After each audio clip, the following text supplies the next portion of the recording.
Boa noite a todos e sejam bem-vindos ao webinar da Contemporânea, na qual falaremos hoje sobre hemocultura e a sua importância no diagnóstico laboratorial. Agradeço desde já a participação de todos e me coloco à disposição para dúvidas através do meu e-mail, aonde eu vou estar disponibilizando no término da apresentação.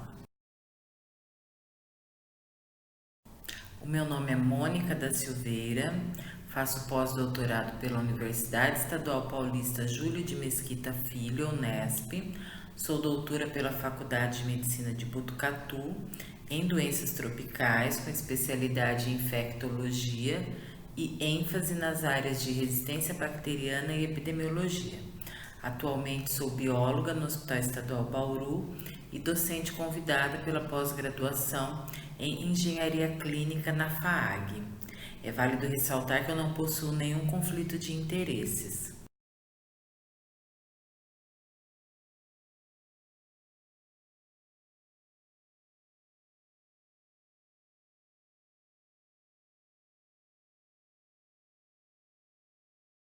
Então vamos começar falando um pouquinho sobre bacteremia. O que é a bacteremia? Bacteremia indica a presença de micro-organismos viáveis na corrente sanguínea.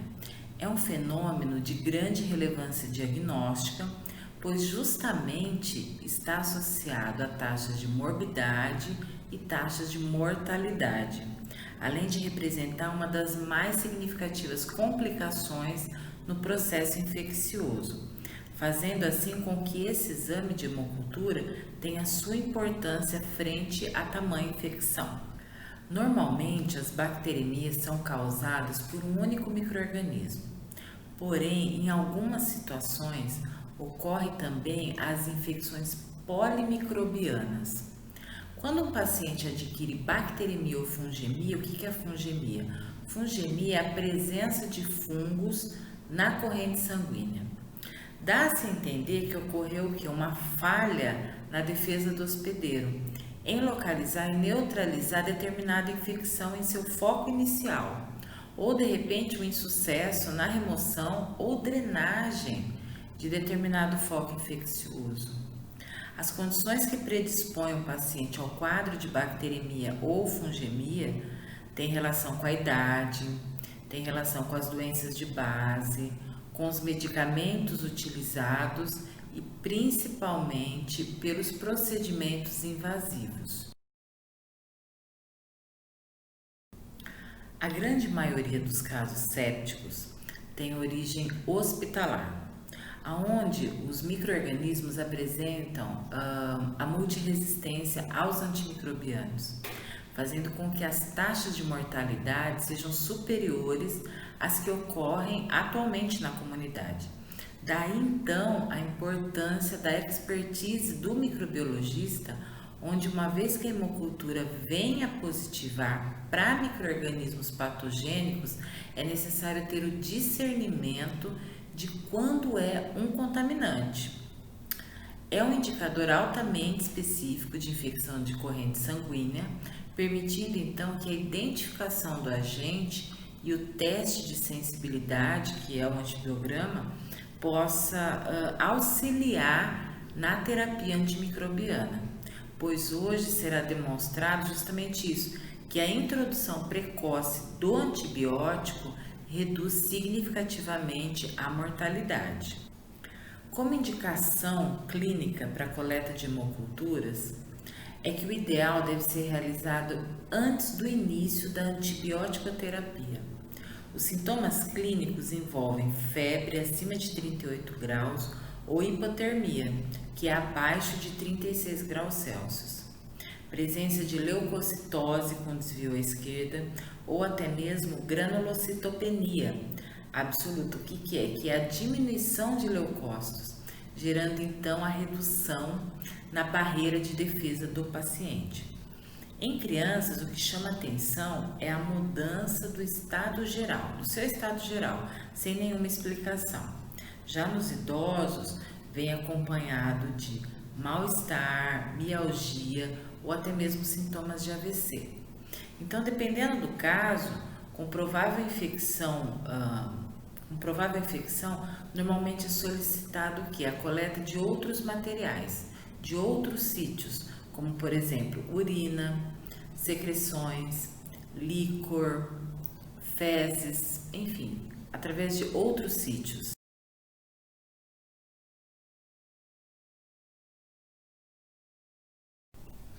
Se o paciente estiver em uso de antimicrobiano, as hemoculturas devem ser colhidas antes da administração da próxima dose e de preferência por punção venosa. A coleta de sangue arterial não tem associação com aumento da sensibilidade e não é recomendada em princípio. Cada amostra deve ser coletada de punções separadas e de sítios anatômicos diferentes, isto é, de locais diferentes. Alguns pesquisadores recomendam a coleta de hemocultura com um intervalo de 30 a 60 minutos, que é o mais utilizado atualmente. Geralmente, nas infecções agudas, é recomendada a coleta de 2 a 3 amostras com 2 frascos por punção, que seria o frasco aeróbio e o frasco anaeróbio, em um curto espaço de tempo, isso é, entre 1 hora. A coleta de hemocultura, com esse intervalo acima de 1 a 2 horas, entre elas é recomendado apenas para monitorização de bacteremia contínua, mas com suspeito de endocardite, ou até mesmo por infecção associada a dispositivos invasivos, como é o caso do catéter central. As hemoculturas, de preferência, não devem ser coletadas a partir do catéter, apenas quando para um diagnóstico de infecção relacionada ao catéter, onde é coletado 2 amostras periféricas, porém com o mesmo volume de sangue, para que seja comparada com esse tempo de positividade. Sempre pensando no paciente, na segurança do paciente, é imprescindível a identificação dos dados com o nome completo, o registro hospitalar, o local que foi coletado o sangue e o horário da coleta. A sepse é um conjunto de manifestações graves em todo o organismo, na qual é produzidas então por uma infecção. Antigamente era conhecida como septicemia ou infecção do sangue. Hoje já é mais conhecida como infecção generalizada. Na verdade, não é a infecção que está em todos os locais do organismo, mas a infecção ela pode ser localizada em apenas um órgão, como por exemplo o pâncreas, mas provoca em todo o organismo uma resposta inflamatória na tentativa de combater o agente da infecção, comprometendo então o funcionamento de vários órgãos do paciente, fazendo com que ele não aguente e venha a óbito. Então, o que acontece? Esse quadro ele é conhecido como falência múltipla de órgãos. A sepse ela é responsável hoje por 25% da ocupação de leitos em unidade de terapia intensiva no Brasil. É válido lembrar, 25% da ocupação de leitos. E hoje ela é a principal causa de morte nas UTIs e uma das principais causas de mortalidade hospitalar tardia, superando então o infarto, superando até mesmo o câncer, e possui uma alta mortalidade, chegando até a 65% dos casos, enquanto que a média mundial ela gira entre 30 a 40%. E aqui no Brasil ela chega até 65% dos casos.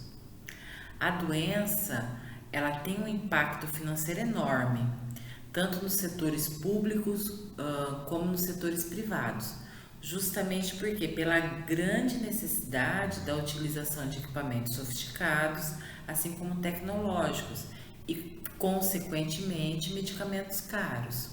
Então, para quem tiver interesse, eu indico um site muito interessante para buscar informação sobre o tema sepse, que é o ILAS, ILAS, que é o Instituto Latino-Americano de Sepse, localizado aqui no Brasil, localizado especificamente em São Paulo, com profissionais altamente qualificados e tiram várias dúvidas sobre o assunto.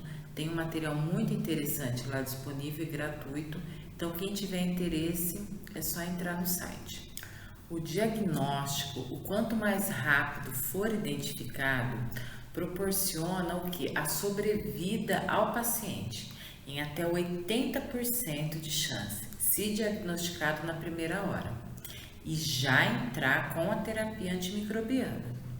Tem um estudo realizado por Kumar e colaboradores, na qual mostra que caso não seja realizado o tratamento apropriado do paciente na primeira hora, ele possui 7,6% de chance a menos a cada hora de vir a sobreviver. Então, a terapia antimicrobiana inicial inadequada para choque séptico ocorre em cerca de 20% dos pacientes. Está associada a uma redução de 5 vezes na sobrevida. Então, os esforços para aumentar a frequência da adequação da terapia antimicrobiana inicial devem ser fundamentais para a redução da mortalidade de pacientes com choque séptico.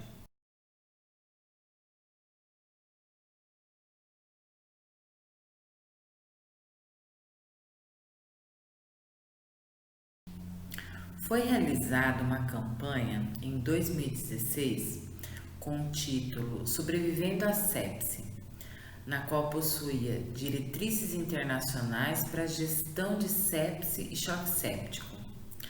Dentro de várias sugestões foram colocadas aqui para vocês de maneira reduzida algumas, na qual eles falam que devem ser colhidos exames de rotina para pacientes com risco de sepse. Eles orientam a coletar 2 conjuntos de sangue, 2 frascos anaeróbio e aeróbio, antes de iniciar o tratamento antimicrobiano, iniciando com a medicação adequada no tempo de 1 hora do diagnóstico. Existem atualmente um biomarcador que tem o nome de procalcitonina. O que é esse biomarcador? Ele é um biomarcador de prognóstico da sepse grave e do choque séptico, onde deve ser usado para determinação do antibiótico utilizado ou não. Atualmente é comum as terapias de combinação. E o que eles orientam? Para que seja usada para os pacientes com difícil tratamento ou no caso deles terem a multiresistência antimicrobiana, que é muito comum atualmente no âmbito hospitalar e nas UTIs. Diante de dados referentes à positividade de hemoculturas, é recomendado que coletar no mínimo 2 amostras até 4 amostras por episódio infeccioso. Estudos recentes por Weinstein e colaboradores, assim como Washington e colaboradores, nos anos 70 e nos anos 80, indicaram que somente uma hemocultura coletada, e isso é válido lembrar, são estudos dos anos 70 e 80, uma hemocultura coletada ela tinha de 80 a 90% de chance de recuperação. Já em 2 amostras aumentava para acima de 88% e 3 amostras em até 99%.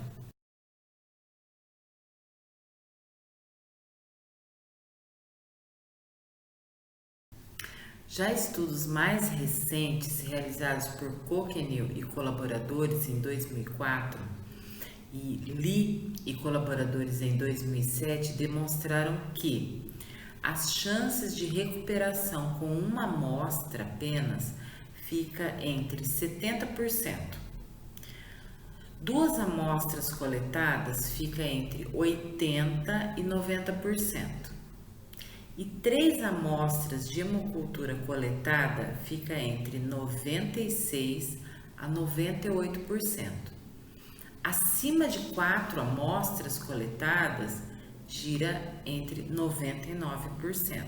Isto é, contrariando os conceitos tradicionais de que 2 a 3 amostras eram suficientes, sugerindo então que pode ser necessário sim de 3 a 4 amostras para ótima recuperação dos agentes. Acredita-se então que, pelas metodologias atuais que estão disponíveis no mercado, são mais sensíveis com a detecção de baixos níveis de bacteremia e com mais pacientes em uso prévio de antibiótico-terapia. Isso é importante ser falado. Daí se conclui que o número de amostras deve ser no mínimo de 2 amostras coletadas e no máximo de 4 amostras por episódio infeccioso.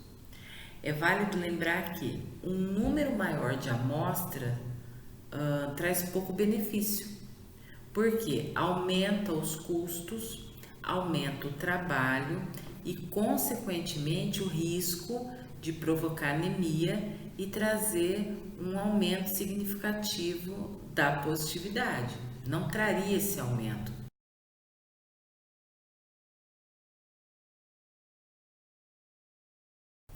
Eu vou descrever um pouquinho para vocês sobre a técnica de coleta para hemocultura. Então, a Anvisa colocou em tópicos de uma maneira simples de ser explorada, porém, como eu comentei anteriormente, rica em detalhes. Então, a orientação é que o enfermeiro faça o seguinte: lavar as mãos com água e sabão, né? Preparar o material, dispor de a etiqueta com a identificação no frasco, na qual vai anotar o nome do paciente, o leito que está esse paciente, a data da coleta, o horário da coleta e o local aonde foi coletado, isto é, o sítio anatômico, se é do membro superior direito, se é do membro inferior esquerdo, enfim, fazer essas anotações imediatamente ao procedimento, tá? Após isso, vai ser limpa a tampa da borracha do frasco de hemocultura com algodão embebido em álcool 70%. Manter o algodão sobre o frasco, então vai deixar o algodão sobre o frasco até o momento da punção, ou até proceder conforme as instruções do fabricante. Tá? O enfermeiro vai escolher o melhor local da punção para coleta de sangue, colocando então, vai colocar o garrote, vai apalpar livremente as veias do paciente para escolher a mais calibrosa e a menos móvel e solta o garrote. O legal é que essa técnica ela tá bem detalhadinha. Vai fazer a antisepsia com clorexidina alcoólico 0,5%. Friccionando a pele em círculos, isso é muito importante, parece bobagem, mas não é. Vai ser friccionada a pele em círculos semiabertos, a partir do ponto a ser puncionado. Deixa secar naturalmente por 30 segundos, nada de assoprar, absolutamente não. Deixa secar por 30 segundos. Depois disso, vai fazer o que? Vai passar novamente a clorexidina alcoólica 0,5%, na qual pode ser utilizado ou algodão ou gaze, tá? Deixa secar por 30 segundos, ok? Vai repetir o procedimento por mais uma vez e deixa secar, tá? Então, assim, essa nota eu acho legal também falar que a Anvisa colocou que clorexidina alcoólico para limpeza de pele pode ser substituído por álcool iodado ou álcool 70%. Aí é onde entra o que eu comentei com vocês. Depende muito do protocolo institucional. Então, aqui tem as normas, mas de acordo com a demanda hospitalar, como é a rotina de cada hospital, é quando vai ser feita essas mudanças, tá? Dependendo da padronização na instituição. E a partir de então não volta a tocar no local onde foi feita essa antisepsia, tá? A não ser que com luvas estéreis. Sempre com luva, sempre, gente. Absolutamente sempre. E se houver suspeita de contaminação da área, se vocês perceberam que tocou, enfim, contaminou, vai repetir todo o procedimento da antisepsia novamente.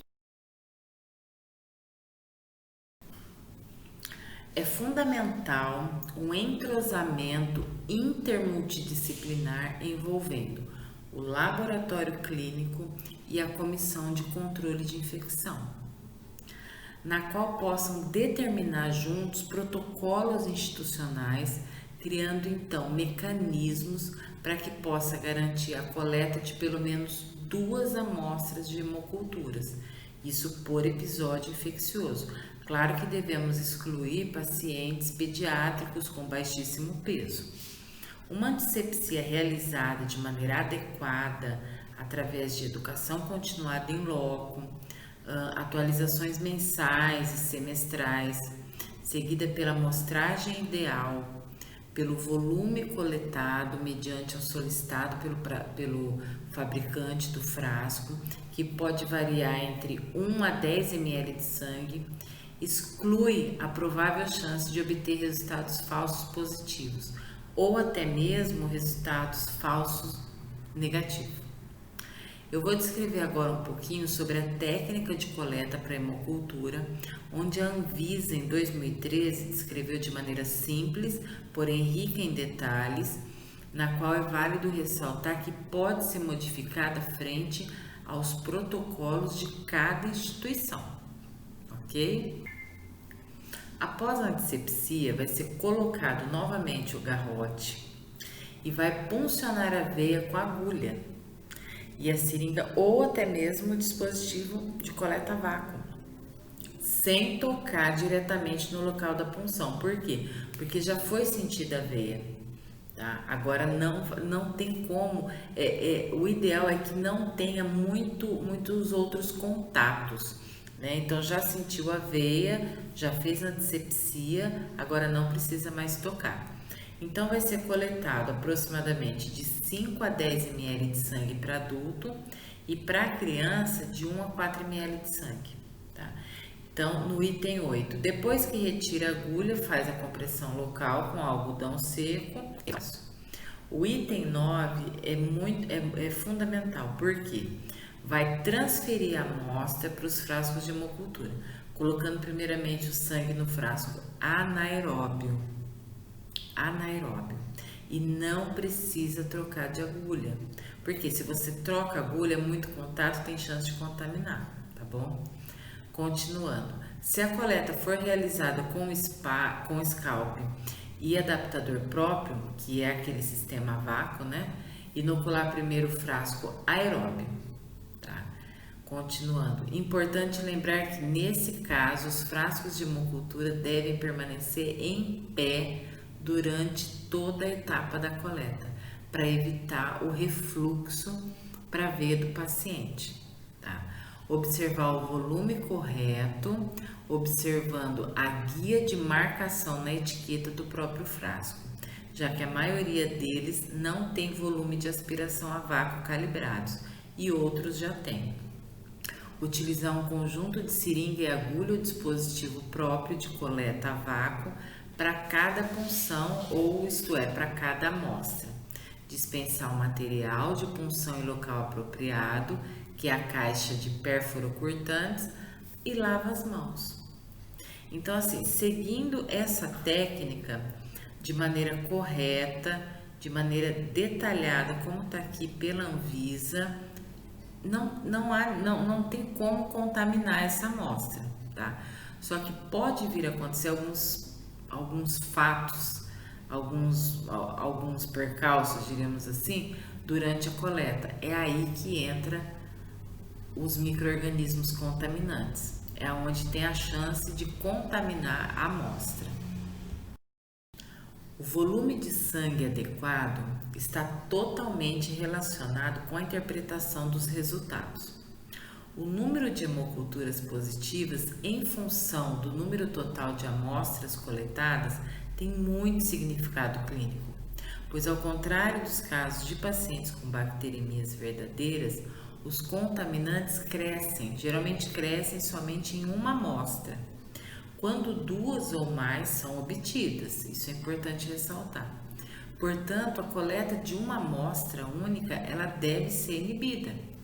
E é importante que a Comissão de Controle de Infecção no hospital tenha acesso a esse número de amostras possivelmente contaminantes, tendo em vista que causam um aumento no custo hospitalar, assim como muitas vezes o uso de antimicrobianos sem a real necessidade. Então, novamente eu ressalto sobre a segurança do paciente, que está nas nossas mãos, nas mãos dos profissionais de saúde, mesmo que não esteja tão perto do paciente. Mas saiba que tem a sua importância no discernimento entre um contaminante de uma bacteremia verdadeira, tá bom?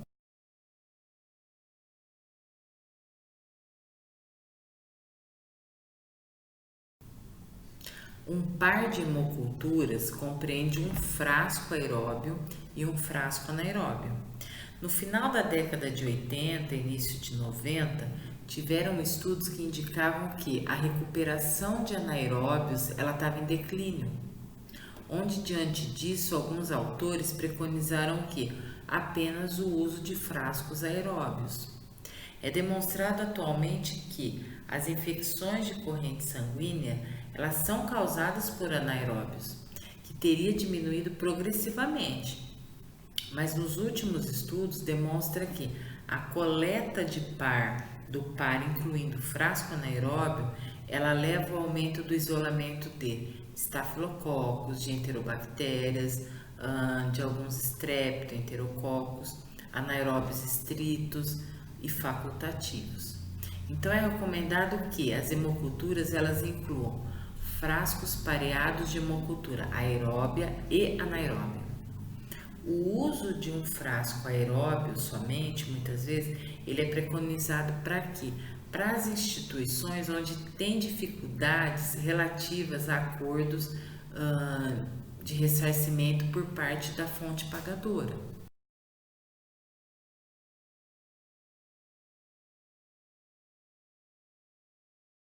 A hemocultura manual, ela tem o custo mais acessível, porém, o manuseio de forma incorreta pode levar a resultados falsos positivos, como micro-organismos contaminantes, e possui também uma baixa sensibilidade comparada com a metodologia automatizada.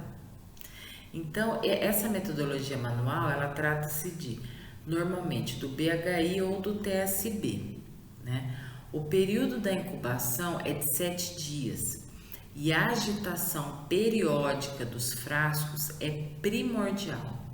Para quê? Para que tenha um aumento da positividade. Porque se não tiver essa agitação periódica, não vai ter um aumento da positividade. Isso com certeza. Tanto os frascos de hemocultura como as placas de subcultivos devem ser mantidos a temperatura de 35 a 37 graus, tá?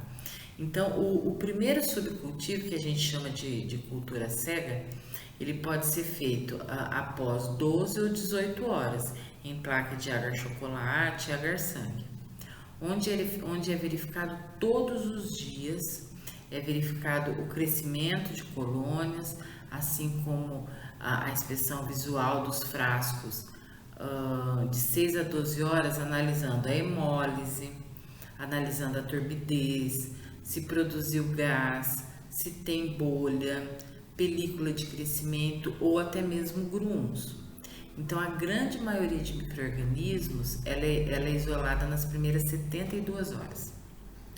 Já a hemocultura semi-automatizada, ela é composta por um laminocultivo, na qual contém agar-chocolate, agar-saborô e agar-maconque, onde também são colocados e são mantidos a temperatura de 35 a 37 graus. e também precisa ter a homogeneização, né? Essa agitação periódica dos frascos. Precisa ter para quê? Para que tenha um aumento da positividade.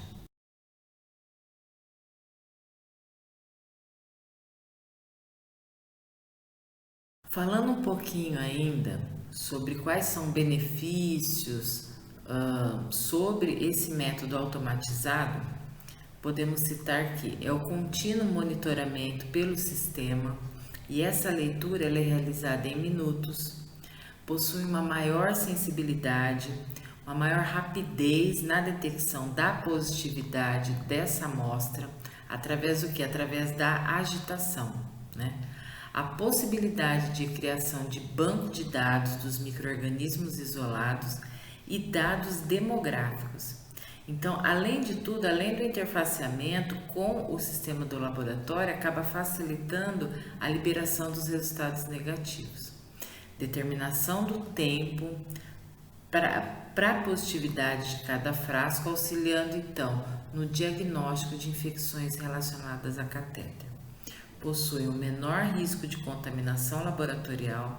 Por quê? Porque o repique ele é realizado só em amostras positivas, diferentemente da metodologia manual.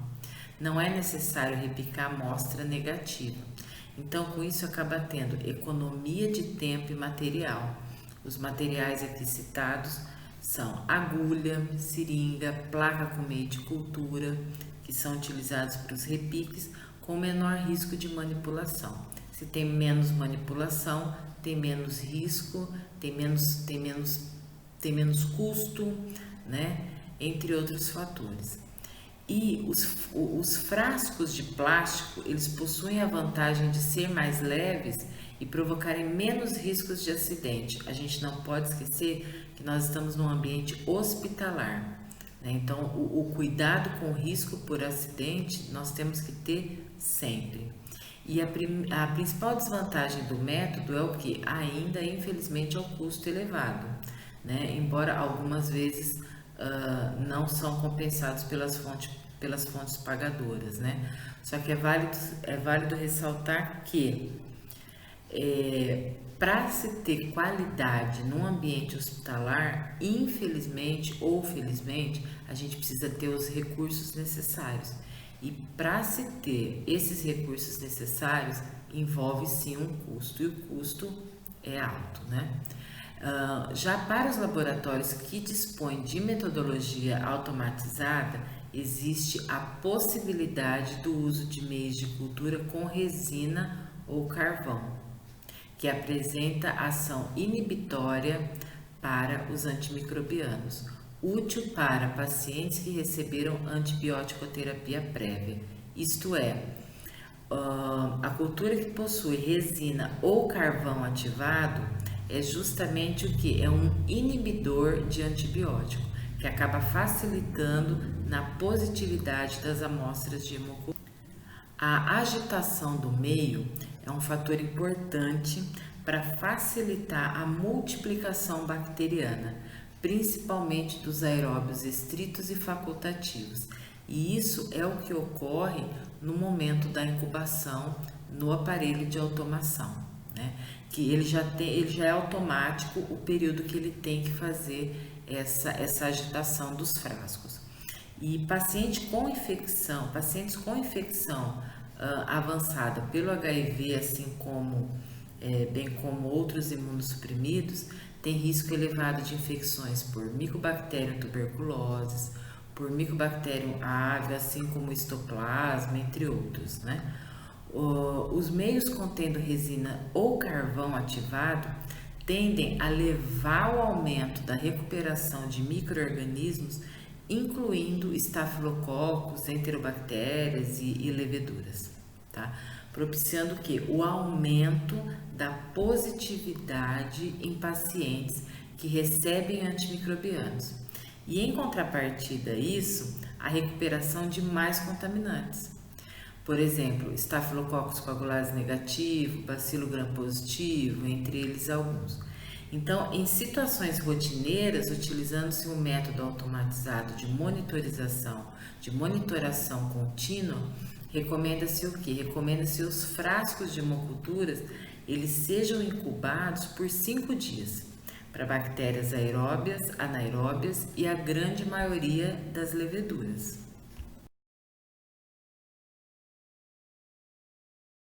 Falando um pouquinho para vocês sobre a metodologia da fluorescência e da colorimetria, a fluorescência, o que ela é? A atividade metabólica dos micro-organismos acaba liberando CO2, que reage com o corante do sensor do frasco, né?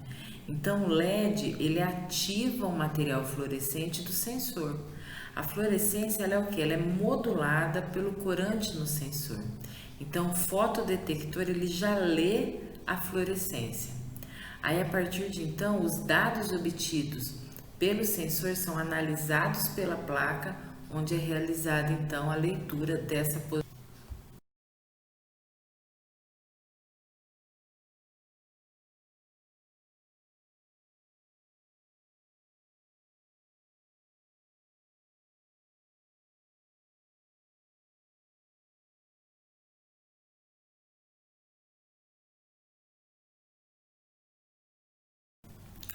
Catéteres intravenosos são notáveis fontes de bacteremia e fungemia, assim como complicações infecciosas no local da inserção.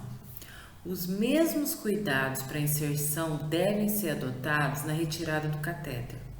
A pele ao redor do catéter deve ser cuidadosamente desinfetada com solução iodada ou com clorexidina. Após a secagem da solução sobre a pele, aproximadamente 30 segundos a 1 minuto, o catéter é removido cuidadosamente. O excesso de antisséptico sobre a pele pode ser removido ao final com álcool 70%. O segmento distal, que é o que estava inserido na veia do paciente, possui aproximadamente 5 centímetros, ele é cortado com auxílio de uma tesoura estéril, colocada em um frasco estéril seco e remetido em um prazo mínimo de 1 hora até o laboratório. Tá? Então, o quanto antes chegar no laboratório é primordial, por quê? Para que não seque esse catéter. O padrão de referência da cultura de ponta de catéter é a técnica semi-quantitativa descrita por Mack e colaboradores. Com ponto de corte de 15 unidades formadoras de colônia, que visa distinguir a contaminação microbiana dos catéteres de colonização significativa. Essa cultura ela é baseada no rolamento de um segmento da ponta de catéter em placa contendo agar-sangue, determinando que a presença de bactérias na superfície externa do catéter. Essa técnica, entretanto, ela pode ser menos adequada para a detecção de colonização endoluminal da ponta do catéter. Já no método quantitativo, descrita por Bloom-Brilson, na qual passa-se 1 ml de água destilada estéril pelo lúmen do catéter, agita-se em vórtex e semeia em placa contendo agar-sangue por 5 dias. A partir de então, considera significativo o crescimento maior ou igual a 103 unidades formadoras de colônia, determinando então a presença de micro-organismos na superfície e no lúmen do catéter. Ambas as metodologias requerem a retirada do dispositivo vascular, que na maioria dos casos resultam em culturas negativas. Em paralelo a isso, testes diagnósticos mais conservadores têm sido usados como relativo sucesso para preservar o catéter, principalmente nos pacientes com difícil acesso venoso ou com catéteres de longa permanência. Estes compreendem a coleta de hemocultura pareada e simultaneamente obtidas uma através do catéter central, e a outra da veia periférica, tá? Então, hemoculturas obtidas a partir de dispositivos intravasculares, como catéteres ou portocates, são associados, na maioria das vezes, como taxa de contaminação, aproximadamente 10% do que as amostras coletadas por venopunção, que gira em torno de 2 a 3%, mais ou menos. Em casos específicos, onde há necessidade da coleta através de dispositivos, então deve ser sempre acompanhado de 1 a 2 amostras da veia periférica, que visa o quê? Auxiliar na interpretação do resultado, tá bom? Então, em caso de impossibilidade de coleta por veia periférica, coletar então 2 amostras de 2 vias diferentes do catéter. É visível, então, diante do que já foi falado, que existe um consenso entre os clínicos e os microbiologistas. A hemocultura, o exame de hemocultura é um dos testes laboratoriais mais importantes para o diagnóstico de infecções graves. Isto é, o índice de positividade, ele também varia de acordo com o tipo e o grau de complexidade de cada instituição.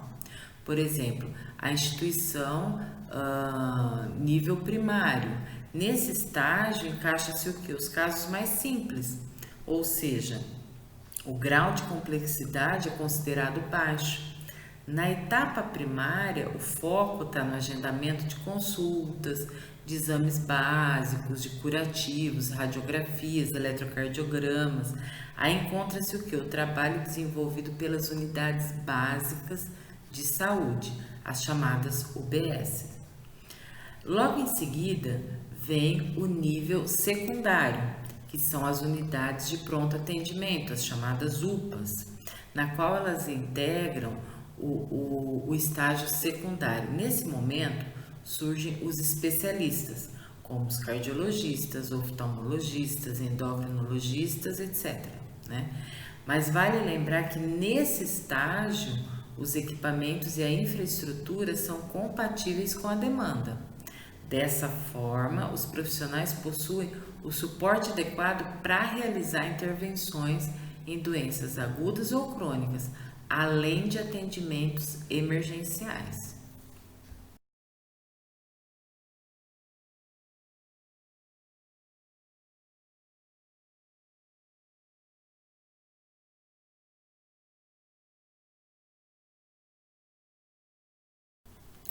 Já o terciário, que são os grandes hospitais, correspondem o que? Eles têm como objetivo garantir o procedimento para manutenção dos sinais vitais do paciente, para que eles sejam priorizados.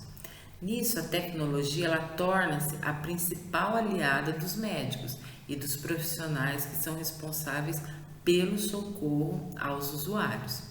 Diante disso, os índices de contaminação aceitáveis ficam entre 1% até 3%, sendo toleráveis até 5%, podendo ser maiores em unidades de emergência e pediatria, né?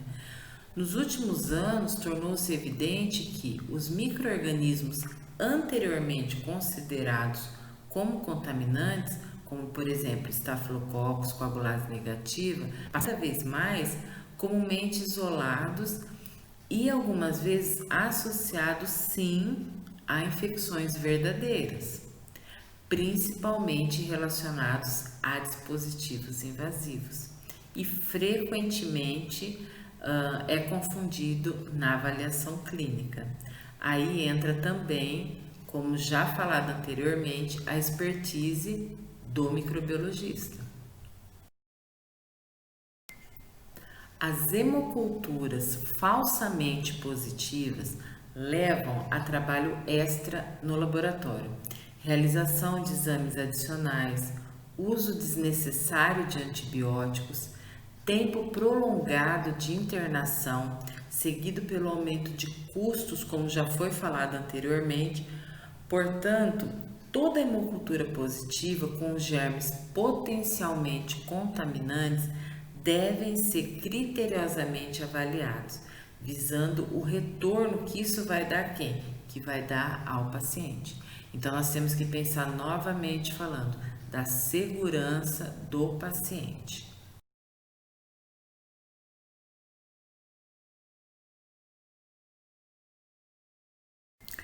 Estudos recentes por Weinstein e Bibi mostram que os micro-organismos frequentemente associados à contaminação como Corynebacterium, Micrococcus, Bacillus, Propionibacterium acnes, entre outros, são acometidos, assim como os mais raros relacionados a pacientes imunodeprimidos, podemos citar Aeromonas, Bacillus, Campylobacter, entre outros. Então, na verdade, ainda são vários.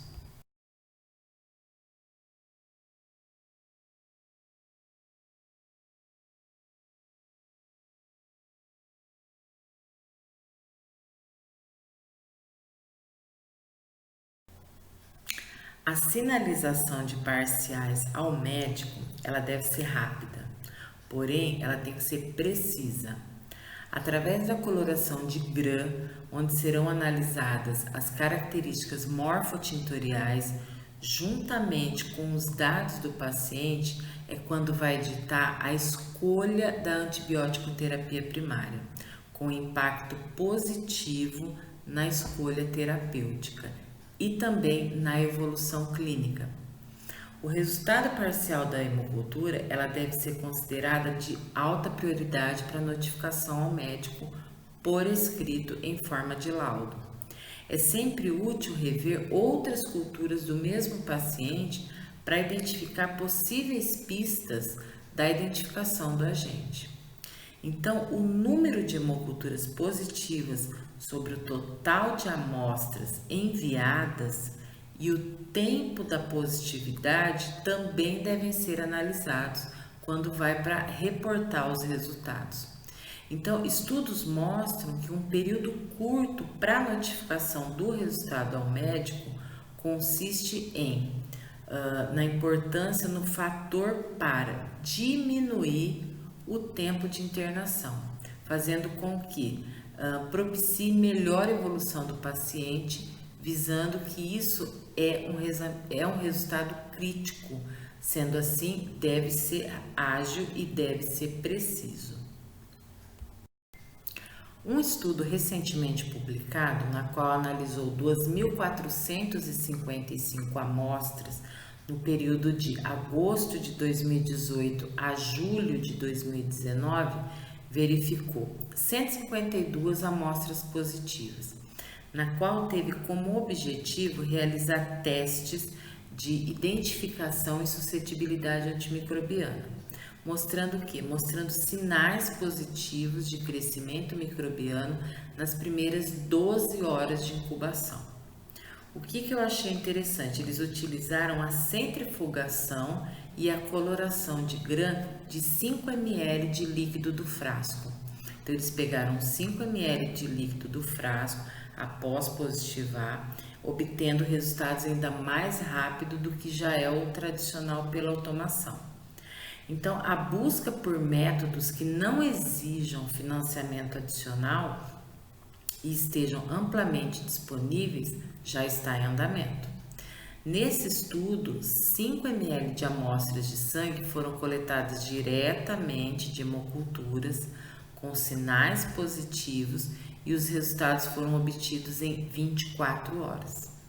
Então, foi realizado com centrifugação, coloração de GRAM e um painel antimicrobiano apropriado, na qual foi diferenciado entre GRAM positivo e GRAM negativo. Aí o que eles fizeram? As cepas gram-negativas, elas foram relatadas com 100% de consistência. E as cepas gram-positivas foram relatadas com 90% de consistência, entre os métodos novos e de rotina. Para as bactérias gram-positivas que foram inconsistentemente identificadas com esses métodos, acreditamos que novos estudos nessa área ajudarão a distinguir cepas patogênicas das não patogênicas. Em particular, acreditamos que Tratamentos antibióticos desnecessários podem ser evitados em pacientes infectados por bactérias gram-positivas, que podem ser identificadas como contaminantes ainda mais cedo do que as bactérias gram-negativas. Tá? Então, devido ao rápido teste de suscetibilidade antimicrobiana da cultura usado nesse estudo, as terapias com antibiótico elas podem começar precocemente. Por quê? Porque os resultados da hemocultura do paciente eles são relatados ainda mais rápido, em cerca de 12 horas, sem a necessidade de custos adicionais. Então, além disso, como isso pode reduzir o tempo e a permanência hospitalar dos pacientes, serão alcançados benefícios médicos, benefícios econômicos em nível nacional. É válido lembrar que esse é um estudo recente, mas que pode ser realizado nas instituições após ter a sua validação. Também acreditamos que o volume da amostra colhida diretamente das garrafas, ele tem que ser aumentado, né? No caso, ele deveria ser aumentado para pelo menos 10 ml. E que os funcionários devem ter experiência suficiente, então, porque a eficiência desse método, ela pode ser maior. Contudo, a limitação mais crucial desse método é a presença de mais de uma bactéria nas hemoculturas, no caso as culturas polimicrobianas. Aí por fim, o método rápido utilizado nesse estudo, ele permitiu obter o diagnóstico de infecções da corrente sanguínea em um curto espaço de 12 horas e com uma precisão de 97%, na qual 100% foi para bactérias gram-negativas. Esse é um artigo de um grupo muito querido do Instituto de Biociências de Botucatu, liderado pela professora Maria de Lourdes, que fez um belo estudo comparando a automação da Biomerrier, o chamado Vitek 2, com uma análise fenotípica tradicional e genotípica, onde analisou 400 amostras de pacientes oriundos das unidades de terapia intensiva, no período de agosto de 2012 a fevereiro de 2014, na qual foram armazenados os frascos de hemocultura no aparelho Bactec. Então, o objetivo desse estudo qual foi? Foi justamente avaliar a sensibilidade do sistema Vitek, que é um sistema que executa automaticamente os processos necessários para a identificação de micro-organismos e para a determinação da suscetibilidade antimicrobiana, usando o quê? Usando um inóculo primário padrão, isolado das subculturas de hemoculturas positivas para todas as técnicas, né? Embora os métodos clássicos da identificação ainda sejam considerados padrão ouro. Só que esses métodos são lentos, demorados e propensos a interpretações subjetivas. Por outro lado, o Vitek, o sistema 2, ele reduziu o tempo necessário para a identificação e permitiu a padronização dos resultados inter e intralaboratoriais, o armazenamento dos resultados, a emissão de relatórios epidemiológicos rápidos e os testes simultâneos de identificação e suscetibilidade antimicrobiana. No entanto, o sistema é pouco eficiente na identificação de algumas espécies de cocos gram-positivo.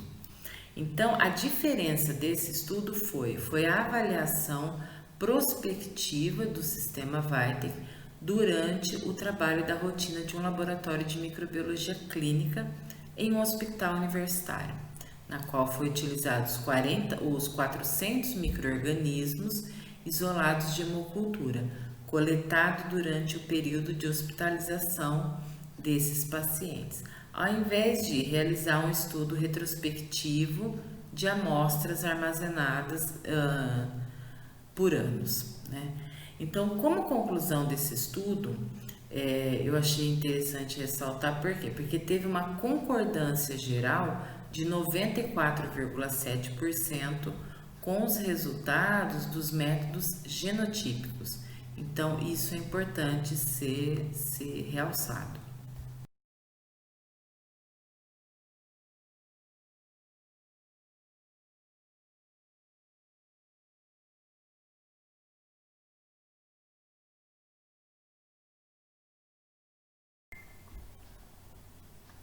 Portanto, diante de todos os guidelines atuais enfatizarem que para o tratamento da sepse precisa ter a precocidade das medidas adotadas, é possível verificar o quê? Que tenha um gerenciamento de fluxo, onde é possível obter acurácia diagnóstica, alta qualidade e custo-benefício. Então, diante de tudo isso, eu quis citar alguns para vocês, mencionando o que a gente já discutiu, né?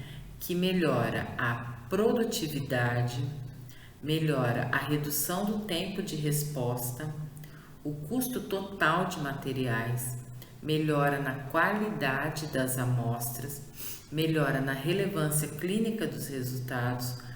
É possível obter a padronização dos resultados inter e intralaboratoriais, assim como o armazenamento dos resultados e a emissão de relatórios epidemiológicos rápidos, né? Então, diante de todos esses itens citados, ainda a automação ela é um diferencial e ela deve ser um diferencial no âmbito hospitalar.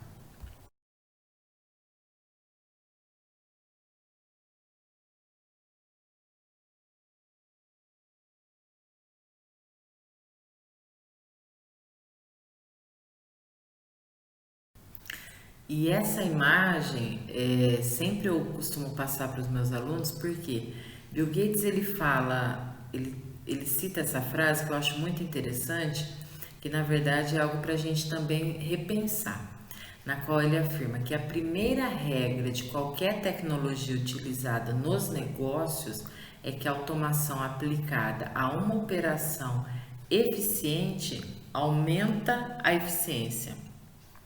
E a segunda é que a automação aplicada a uma operação ineficiente aumentará a ineficiência. Isto é, independente de qual automação seja, de ponta ou não, independente de qual metodologia que seja, ainda é imprescindível ter a expertise do microbiologista. O laboratório clínico, ele precisa ter essa necessidade que, independente de quantas automações ele tiver, o profissional que ele está à frente dessa automação, ele é um diferencial no laboratório. E pensando nisso, o que a automação ela traz de benefício para o paciente, para o ambiente hospitalar, a gente nunca pode esquecer da segurança ao paciente.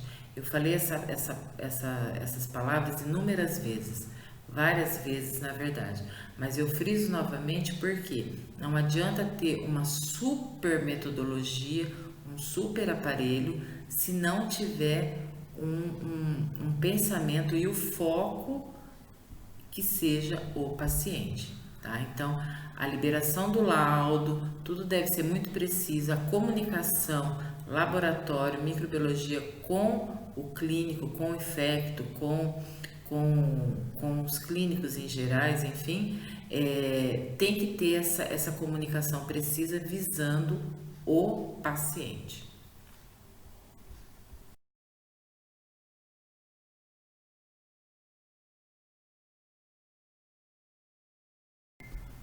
Bom, segue aqui algumas referências utilizadas. Eu agradeço imensamente a participação de todos. Espero ter contribuído um pouquinho. Caso alguém tenha alguma dúvida, sugestão, eu estou totalmente aberta. Aqui tem o meu e-mail, tá? monisilveira.mip.fmb@gmail.com e eu estou disponível a todo momento. Agradeço a todos pela participação. E quero convidá-los também a participar do próximo webinar, que vai ser realizado pela doutora Débora, diretora executiva do Hospital Estadual Bauru, cujo tema será Empoderamento dos Profissionais de Saúde no processo de consolidação do SUS. Novamente agradeço muito a participação de todos e estou à disposição. Muito obrigada e até o próximo.